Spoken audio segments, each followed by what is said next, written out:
So let's start. Oke, jadi tentang tabel periodik. Kalau misalnya di dalam kimia, kita sering sekali ngebahas tentang yang namanya tabel periodik. Sebenarnya tabel periodik sendiri itu apa? Tabel periodik itu seperti yang teman-teman bisa lihat di bawah ini.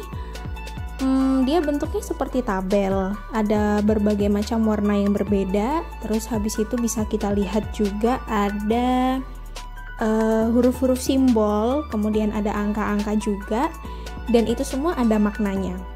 Kalau misalnya teman-teman ingat, di dalam kimia kita itu belajar tentang yang namanya molekul. Molekul ini ada kaitannya dengan elektron, kemudian ada kaitannya juga dengan proton, ada kaitannya juga dengan hal-hal yang lain. Nah, ini nanti kita bahas lebih lanjut. Nah, kalau misalnya molekul itu kan sesuatu yang tidak tampak ya, tidak tampak. Kita tidak bisa melihat molekul itu bentuknya seperti apa. Terus habis itu kita cuma pernah dengar namanya aja. Seperti misal gas hidrogen, terus habis itu oksigen, nah kayak gitu-gitu. Itu semua diperkenalkan di dalam yang namanya tabel periodik. Kalau misalnya kita analogikan, semisal kita belajar biologi, maka di situ yang paling kecil atau yang sering kita bahas itu adalah sel. Nah, kalau misalnya di kimia, yang sering kita bahas itu adalah molekul, terus habis itu elektron, terus habis itu unsur-unsur, dan lain-lain sebagainya yang sejenis. Gampangannya gini ya, kalau misalnya aku boleh bilang, jadi tokoh-tokoh di dalam ilmu biologi itu biasanya kita membahas ada sel, terus habis itu ada enzim, terus ada protein, terus ada lemak, dan lain-lain. Nah, kalau misalnya tokoh-tokoh di dalam ilmu kimia itu ya yang ada di dalam tabel periodik ini. Jadi kalau misalnya kita lihat, kita perbesar, di sini ada hidrogen. Ada juga yang namanya berilium, ada juga yang namanya sodium, magnesium, terus habis itu titanium, vanadium, ada juga zirconium, terus ada ada kalsium juga. Nah, di sini banyak. Ini semua yang ada di dalam tabel periodik mungkin bisa kita bayangkan bahwa mereka itu tokoh-tokoh di dalam dunia kimia, seperti itu. Jadi kayak kalau misalnya di dalam film-film gitu, yang namanya tokoh itu kan pasti punya karakter ya. Dan setiap tokoh itu pasti punya karakteristik yang berbeda-beda. Sama halnya dengan tokoh-tokoh di dalam dunia kimia ini yang kita kenalkan di dalam tabel periodik. Kalau misalnya kita bisa lihat di sini, kita tuh ngelihat siapa aja sih yang ada di dalam dunia kimia itu melalui tabel periodik kan. Nah, terus kita bisa ngelihat karakteristik mereka itu juga dari salah satunya adalah dari tabel periodik. Contohnya, kenapa kok mereka bisa berbeda? Nah, kalau misalnya di sini di gambar yang aku tunjukin, di sini kan ada yang namanya grup, ada juga yang namanya periode. Nah, ini kenapa dibedakan? Ada grup A, ada grup B. Kemudian ada 1A, 2A, kemudian di sebelah sini ada juga 3A, 4A, 5A, 6A, 7A sampai dengan 8A. Sama halnya dengan yang grup B. Di situ ada 1B, kemudian ada 2B, ada juga 3B, 4B, 5B, 6B, 7B sampai dengan 8B. Nah, mereka itu dibedakan dari grup 1 sampai 8, kemudian grup A dan grup B itu karena karakteristik mereka itu berbeda. Sama juga ketika dia periodenya. Jadi semakin ke bawah itu kan periodenya semakin besar ya. Nah, di sini periode 1, kemudian di sini ada periode 2, periode 3, 4, 5, 6, 7. Kenapa dibedakan? Sekali lagi karena di setiap periode pasti mereka itu punya karakteristik yang berbeda. Sama contohnya kayak misalnya di sini ada hidrogen. Hidrogen disimbolkan dengan H, namanya hidrogen ya. Pasti berbeda dengan Li atau nama lainnya adalah litium. Kita bisa tahu berbeda dari mana? Nah, di sini ada nih yang namanya yang menunjukkan massa dari atom itu sendiri. Di sini kita lihat ada angka. Nah ini 1,008 ini kita sebut sebagai massa atom relatif. Jadi massa dari si atom H itu adalah 1,008. Kemudian kalau misalnya litium 6,94. Dari massanya aja sudah berbeda, apalagi karakteristik yang lain. Sama hal itu juga berlaku untuk beberapa unsur yang ada di golongan-golongan lain seperti ini.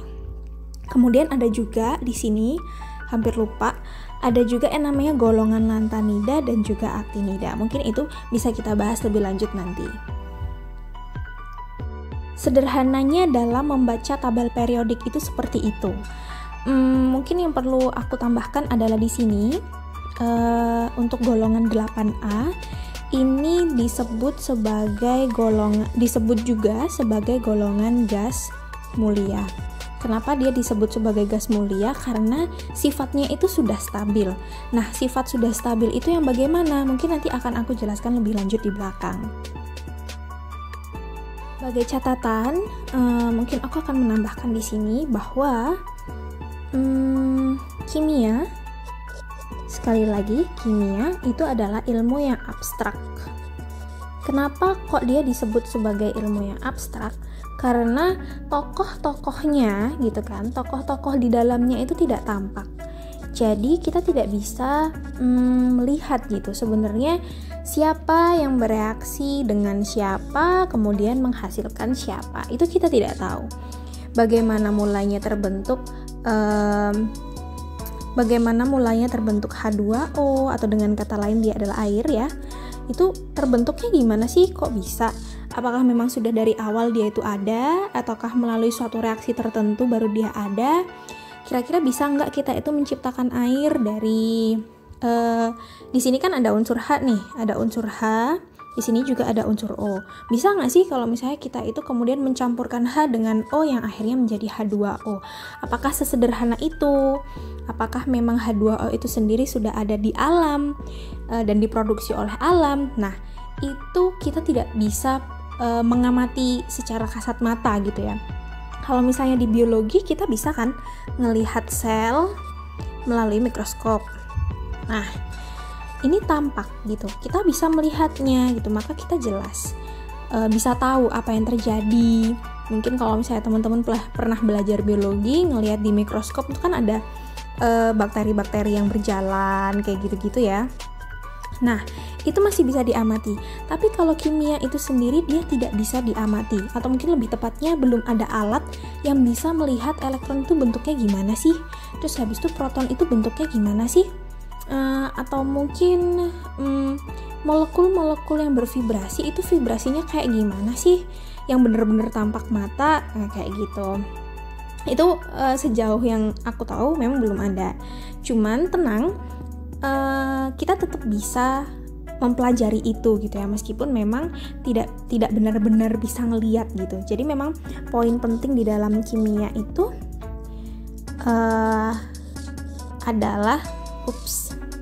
poin penting adalah praktik dan atau imajinasi.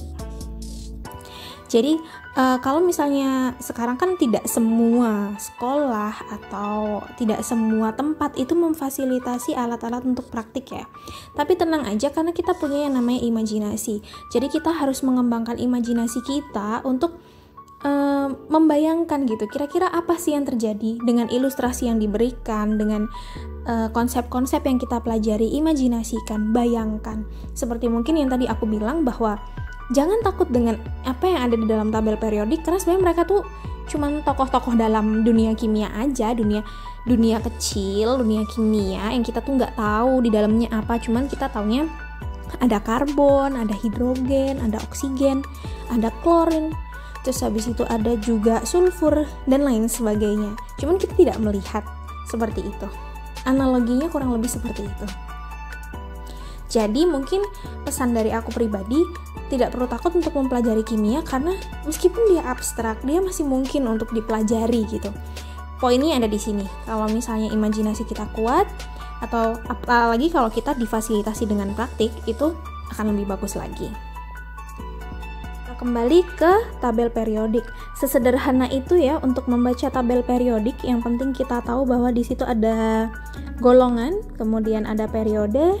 Kita juga punya di sini simbol. Ini adalah simbol dari unsurnya. Kemudian ini adalah nama dari unsurnya, dan sekali lagi ini adalah massa dari atomnya. Nah, ngomong-ngomong tentang massa atom, itu kita membedakan ya. Maksudnya membedakan itu gini. Jadi kalau misalnya kita menggunakan AR, itu biasanya dipakai untuk unsur. Kalau misalnya kita pakai MR, itu biasanya kita pakai untuk senyawa. Maksudnya gimana sih gitu? Oke, maksudnya begini. Pertama, kita perlu mengenali unsur-unsur di dalam tabel periodik. Itu kaitannya dengan nanti ketika kita akan belajar tentang perhitungan. Nah, sekilas tentang perhitungan, kalau misalnya teman-teman ingat, kimia itu selalu membahas tentang mol, kemudian membahas tentang molar, kemudian membahas tentang molal, dan lain sebagainya. Nah, mol sendiri, kalau kita ngomongin mol, kalau ingat teman-teman, mol itu sama dengan gram per mr. Nah, ini yang aku maksud.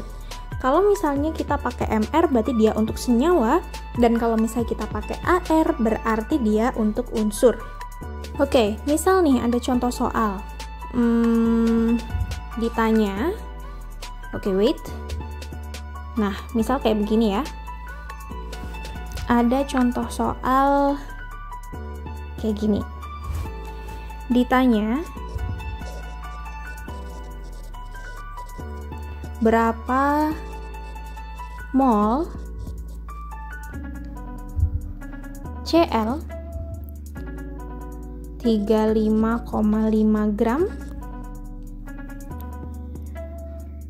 dalam 100 mili air. Oke. Jadi diketahui bahwa di sini kita punya Cl. Nah, Cl itu adalah unsur ya. Unsur, dia tunggal, bukan dalam bentuk senyawa, dengan massa 35,5 massanya. Kemudian yang ditanya adalah molnya. Kalau misalnya kita tulis jawabannya, mol sama dengan gram atau massa ya, per mr harusnya. Cuman karena di sini kita adalah unsur, kita pakainya AR. Maka di sini mol dari Cl adalah 35,5 gram dibagi dengan, nah di sini bisa kita lihat Cl itu dia AR-nya adalah 35,45, atau bisa juga dibulatkan sebesar 35,5. Satuan untuk AR adalah gram per mol. Maka di sini tinggal dicoret-coret, hasilnya adalah 1 mol. Seperti itu kurang lebih. Jadi perlu dipahami apakah dia unsur ataukah kemudian dia senyawa. Nah, contoh lain. Kalau misalnya di sini aku punya ya contoh yang senyawa. Misal berapa mol H2O dengan berat 1 gram. Misalnya gitu. Nah, kita di sini lihat bahwa sekali lagi yang ditanyakan adalah mol, kemudian dia H2O. Ini adalah senyawa. Senyawa yang terbentuk dari H dan O. Gitu ya. Dari unsur H dan unsur O itu namanya adalah senyawa. Kemudian beratnya adalah 1 gram. Nah, kita jawab. Jadi mol sekali lagi sama dengan gram per, karena ini senyawa maka kita pakai mr. MR itu nyarinya gimana? Nah, MR itu sama dengan AR dari H ditambahkan dengan AR dari O. Kalau misalnya kalian bisa lihat di sini, O itu 16 ya, kita pakai 16, H itu 1. Berarti total adalah 17. Ini HO doang nih. Karena hanya ada 2, berarti kan di sini hanya ada 2, berarti kan 2 dikali 1, kemudian ditambah dengan 16 punyanya O. Berarti 2 ditambah dengan 16 sama dengan 18. Oke, terus kita masukkan di sini gramnya adalah 1 gram. Kemudian MR-nya adalah 18 gram per mol. Nah, maka di sini mol dari H2O sama dengan 1/18 mol. Nah, seperti itu. Itu hanya contoh dari perbedaan kenapa tadi aku menyebut AR untuk unsur dan MR untuk senyawa. Oke, mungkin sekian dulu untuk pembahasan tentang tabel periodik. Kalau misalnya ada yang perlu ditanyakan, maka teman-teman bisa langsung bertanya. Kalau misalnya sudah paham, syukur-syukur sudah paham gitu ya. Jadi, terima kasih. Selamat belajar. Semoga bisa membantu dan jangan lupa untuk terus berlatih. Karena dengan berlatih kita akan menjadi lebih baik. See you.